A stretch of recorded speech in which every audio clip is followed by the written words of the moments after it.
there is a chance that this video is going to piss a lot of feminists off. And I am a feminist, so FYI, play for the team.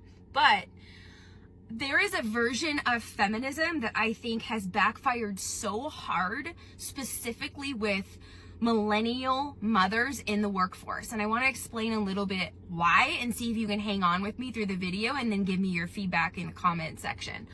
First of all, I was not raised a feminist. I was raised in a very traditional, religious, high control environment, where women were pretty much groomed to be mothers, groomed to be subservient in a lot of ways to the masculine in their life. And so when I kind of broke out of religion and I started to, as a leader, like I was a little girl who was at pretty much coming out of the womb here, a very strong leader, very strong decision maker. I joke that I have the strength to make decisions confidently on 40% of the information, which freaks a lot of people out in the business world. But it has been a hallmark of my leadership, and my team always knows Peyton's going to know how to move us forward. And even if she zigzags her way, she will get us there faster. And I love that about me. But when I was a child, it was very confusing for me how to understand, how can I be this strong leader and be part of this religious group? I eventually moved away from the religious group and then found a real sense of camaraderie and belonging with high power, badass women, specifically in business. And I loved phrases like badass, powerhouse, ball buster. I was very strong and I would hold my own with men twice my age. And I felt so empowered in that. And I felt so confident in that.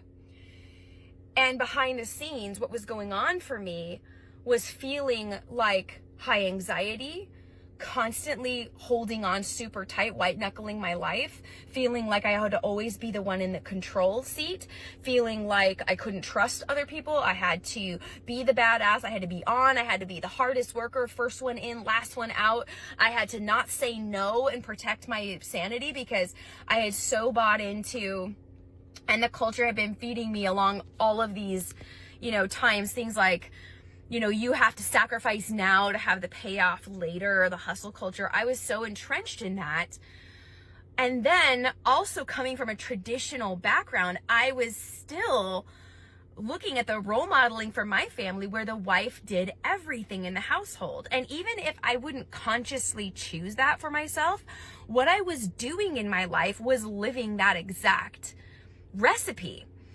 Being the one who predominantly cooked, managed all the finances, made the shopping list, like managed our entire social account. Like if someone were to ask my husband a couple years ago, are you free this night? He'd be like, just ask my wife. She knows. She literally does it all. Then I started having children. And then I started feeling depressed and heavy and irritable and angry and lashing out and blaming other people and feeling such overwhelm and such intensity in my life that I had suicidal thoughts at a significant time in my life, like where I actually was driving by the road and I felt like, wouldn't it be liberating to drive off the road right now and just fly?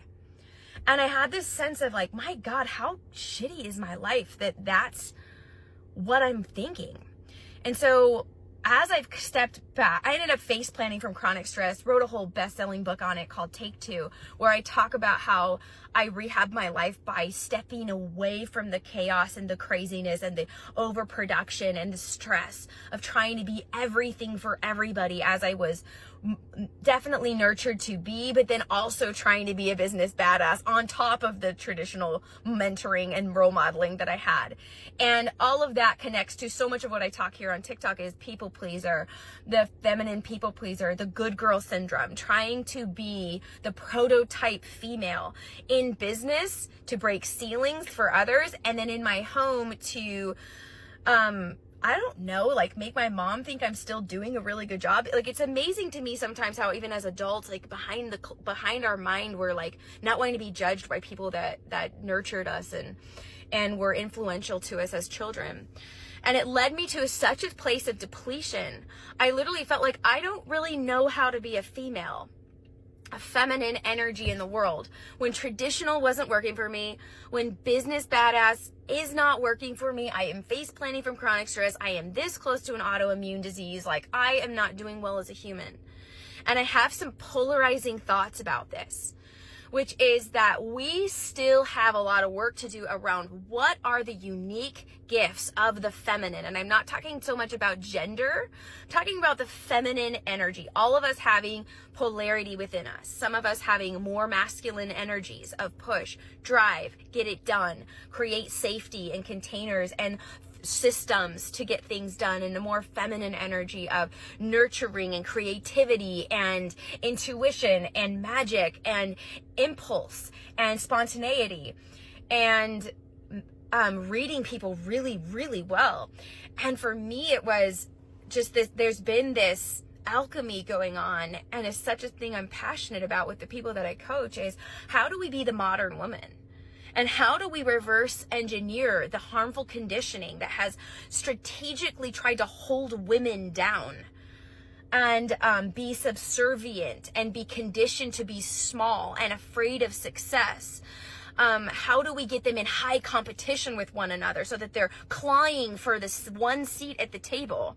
And then how do we also step into the business world and command respect while not pushing our bodies to the brink of breakdown? How do we balance our roles at home to where we're not in such extreme output that we don't even know who we are anymore, and we are shreds of ourselves and we are exhausted? And if that's something that speaks to you and you're going like, tell me what you found, I think that we are on a cusp of the rise of the feminine energy, where there are pieces of us that is just absolute magic that the world has tried to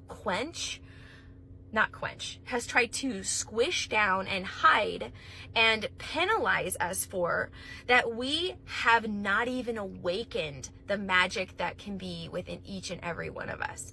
And when we figure out how to do that, and when we stand up for the parts of us that is highly creative, highly magical, highly intuitive in business spaces and in home spaces, we will see the masculine energy start to understand why the feminine has always been the muse, why the feminine has always been where wisdom lies, where the feminine has always been where the highest creative potential comes from, and the most incredible ways of connecting to humanity, and in a benevolence and in a way that cares for the collective, not just the individual success. And when we can do that, we will see a massive shift in humanity. We will see women no longer trying to take over the masculine energy in our homes and be control freaks, and we will not see women hiding our feminine magic in boardrooms when we have the ability to change trajectories and massively create success quicker and more intuitively than historically has been done.